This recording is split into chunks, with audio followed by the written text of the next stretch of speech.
Saya berdiri di sini bukan sebagai kapasitas pejabat struktural yang biasa menerima maaf ya, tapi hanya sebagai kapasitas saya sebagai simulasi dalam rangka menghadapi tim nilai nasional TPN yang sebentar lagi kita hadapi, di mana saya sebagai anggota tim Pokja nasional di BKW BBM.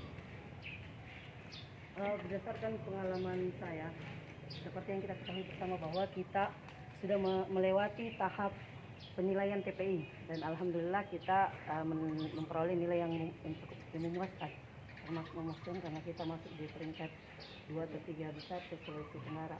Di mana pengalaman saya waktu tahun lalu bahwa salah satu UPT saya yang saya pernah tempati yaitu di LPKA itu termasuk nilai tertinggi di Sulawesi Tenggara pada tahun lalu, dan itu termasuk salah satu UPT yang dikunjungi langsung oleh TPN.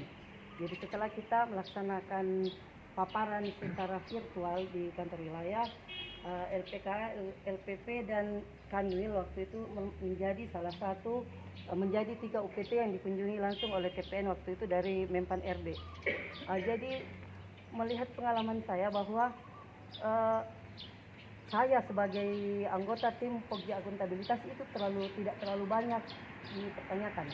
Di TPI di LPP itu pertanyaannya cuma satu, yaitu berapa penyerapan anggaran, berapa persen. Pada saat pemaparan di kantor wilayah dengan TPN itu sama sekali tidak dipertanyakan akuntabilitas. Termasuk juga pada saat kita pemaparan di TPI di Kanwil itu salah satu-satunya Pokja yang tidak ditanyakan akuntabilitas. Salah satunya, jadi saya tidak terlalu mengangkat di sini tentang Pokja akuntabilitas. Kalaupun nanti ada pertanyaan, mungkin ada anggota tim yang lebih memahami tentang akuntabilitas. Saya cuma mau mengingatkan kepada kita bahwa kebanyakan TPN itu yang diburu itu adalah inovasi layanan unggulan. Jadi waktu itu pertanyaannya di LPK bahwa ada berapa layanan inovasinya kita. Waktu itu ada 17. Dan ditanyakan itu unggulannya. Ada berapa yang diunggulkan? Dari 17 itu ada 2 waktu itu unggulan. Jadi di sini juga kita ada 5 inovasi yang telah dibuat dari teman-teman. Kita apresiasi yang setinggi-tingginya buat teman-teman yang telah membuat itu. Jadi yang pertama itu untuk anak, Sitina yang telah kita paparkan di TPI. Dan itu mendapatkan apresiasi juga dari TPI untuk ditindaklanjuti.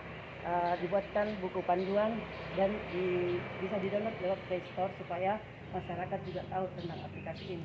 Jadi yang pertama itu Sitina, Sistem Informasi Registrasi Klien Anak. Itu semua harus kita tahu karena pengalaman kita juga kemarin TPI langsung ditanyakan. Jadi bukan hanya yang membuat saja yang harus tahu, tapi kita sebagai pemakai manfaatnya Sitina, baik yang di teknis maupun yang di administrasi juga harus tahu bahwa Sitina ini ada itu registrasi Litbang anak, ada fitur pendampingan, ada fitur pembimbingan, ada fitur TPP.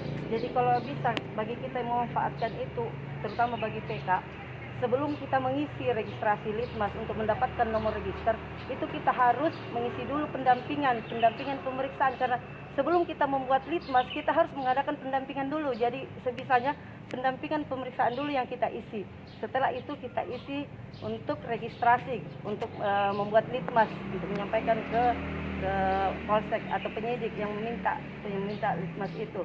Terus yang kedua, kalau misalnya perkara itu bisa memenuhi syarat diversi, maka kita harus mengisi juga pendampingan diversi. Itu tidak ada ikatan wajib untuk mengisi. Yang wajib itu Litmas, karena Litmas itu tidak bisa kita sampaikan ke penyidik atau yang meminta Litmas kalau kita tidak mengisi nomor registernya. Nah ini di pendampingan kebanyakan teman-teman kalau saya lihat, karena sudah ada daftar yang kita kirim, Kasubsi BK itu tahu bahwa klien anaknya ada di sini, dan siapa PK-nya. Ternyata yang mengisi untuk pendampingan itu hanya sebagian kecil dari kita para PK yang mengisi. Jadi saya mohon kepada teman-teman PK supaya untuk menjalankan SOP inovasi kita sistem informasi ini. Terus yang kedua ada Perdam. Perdam ini tidak terlalu banyak kaitannya dengan kita, hanya dengan subsidi BKA dan APH.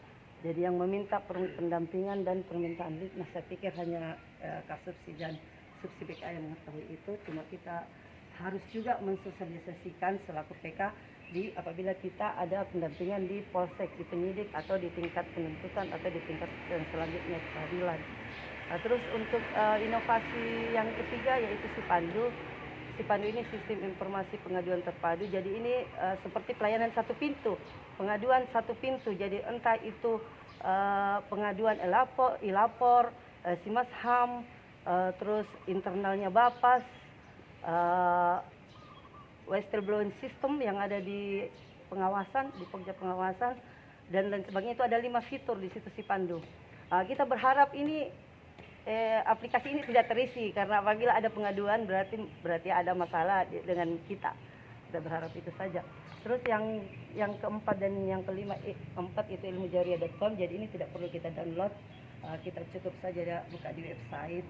Ini adalah pembimbingan kepribadian dan kemandirian online yang dilaksanakan secara mandiri oleh klien-kliennya kita. Jadi kita sebagai PK harus mensosialisasikan kepada klien-kliennya kita yang mempunyai HP Android, karena tidak semua mempunyai HP Android. Misalnya disampaikan apakah dia pada saat wajib lapor di sini, atau kalau kita punya nomor kontak WA kita bisa share saja. Kita share dan sosialisasikan lewat WA bahwa tolong dibuka alamat ini untuk kita belajar mandiri, karena kalau bukan ibu bapak sekalian yang merubah diri sendiri itu tidak akan berubah. Kami hanya bisa sebagai kita hanya bisa menasihati saja.